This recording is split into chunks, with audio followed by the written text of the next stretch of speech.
Every single day of your life, you write these words down. January, March, July, October, without ever asking why. But hidden inside these 12 names is an ancient calendar war, a vengeful queen, 2 power-hungry emperors, and gods who have been dead for 2,000 years. Yet somehow, they still control your entire year. Think about it, every culture on Earth once measured time differently. The Egyptians followed the flooding of the Nile, the Chinese followed the moon. But the calendar you're using right now, the one on your phone, your passport, your birth certificate, it's not modern at all. It's a patchwork of decisions made by Roman priests, warlords, and emperors over 1,000 years ago. And most of us have never once questioned it. January comes from Janus, the Roman god of doorways, transitions, and beginnings. He was carved with 2 faces, one looking back into the past, the other forward into the future. What better god to name the start of the year after?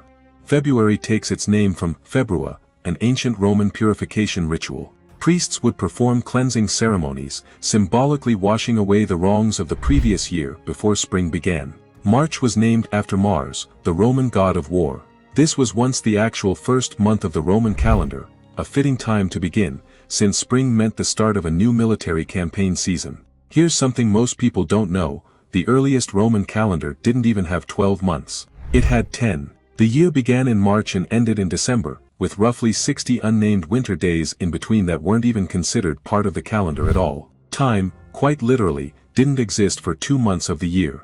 April's origin is still debated by historians. Some say it comes from the Latin aperire, meaning to open, a nod to blooming flowers. Others believe it honors Aphrodite, the goddess of love and beauty. May is named after Maia, the Roman goddess of growth and fertility, the elder among the earth goddesses, honored during the height of spring's blooming season. It was the legendary second king of Rome, Numa Pompilius, who decided 60 days of nothing made no sense. So he added 2 new months to the front of the calendar, January and February, finally giving every single day of the year a name. But this new 12-month system still didn't line up with the actual solar year, and for centuries, the Roman calendar slowly drifted out of sync with the seasons themselves. June honors Juno, queen of the Roman gods and goddess of marriage and childbirth. It's no coincidence June remains one of the most popular months for weddings even today. July was originally called Quintilis, meaning 5th month. But after his death,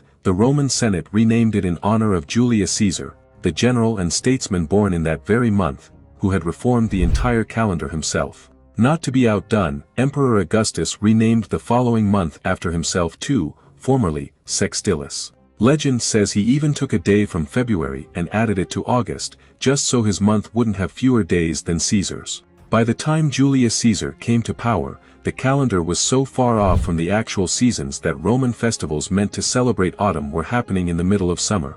So Caesar consulted Egyptian astronomers and completely rebuilt the system, creating the 365-day year with a leap day every 4 years. It was called the Julian calendar, and it's the direct ancestor of the one you use today. And here's the twist that changes everything: September, October, November, and December literally mean 7th, 8th, 9th, and 10th in Latin. That's because the original Roman calendar only had 10 months, until January and February were added to the front, pushing these numbers permanently out of place. To this day, we're still using math that no longer makes sense. Even Caesar's fix wasn't perfect. Over 16 centuries, tiny errors added up until the calendar drifted 10 days off from the seasons again. In 1582, Pope Gregory XIII ordered a correction, erasing 10 days from history overnight, and creating the Gregorian calendar, the exact one hanging on your wall right now. So the next time you write today's date, remember, you're not just marking time. You're speaking the names of forgotten gods, dead emperors, and a broken Roman calendar that was never truly fixed. 12 months, 12 fragments of history, and somehow, 2,000 years later, we're still living inside their mistake.